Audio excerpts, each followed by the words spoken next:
One woman learned that depending on the road the crash happens on, you could get a bill for it. 13 Investigates' Micah Hatfield went out to find out. Driving in Houston can be chaotic. You can't always predict what the car beside you is going to do next. He just really jerked to the right real quick, and I'm like, oh my gosh. Christine Diaz says it was a green storage container of some sort, but with little time to react, she swerved to miss it.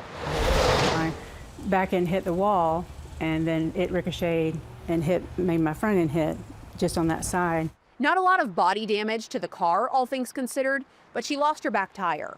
After her car came to a stop, Diaz says she called the number on the back of her Easy Tag for help. She says a HCTRA wrecker and a Precinct 5 constable showed up and towed her car off the Beltway.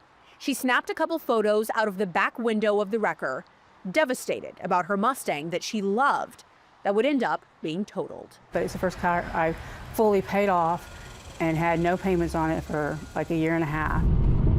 Dodging the container cost her. Diaz went out the next day and bought another car that she says is costing her almost $500 a month. She thought everything from the wreck was handled. Then 4 months later, Diaz says she got a certified letter in the mail from the county's Office of Management and Budget.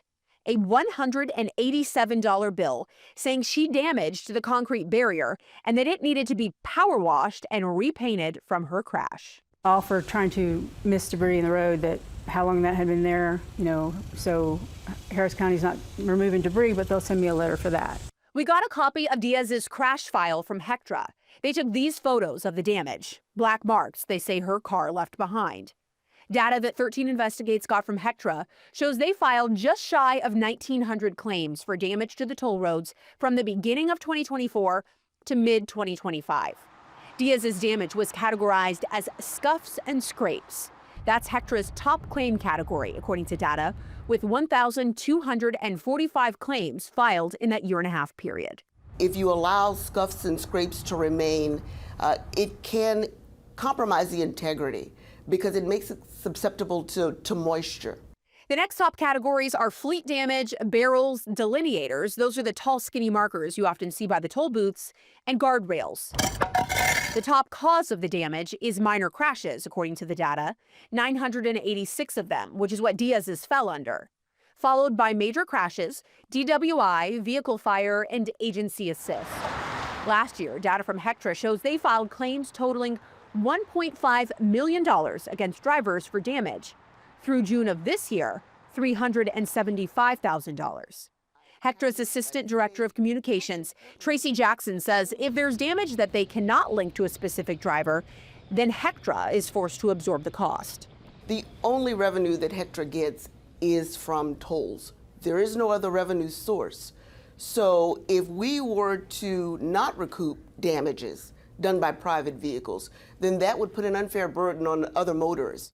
HCTRA data shows that since 2024, the average claim amount ranged from $313 in some months to $3,194 in others.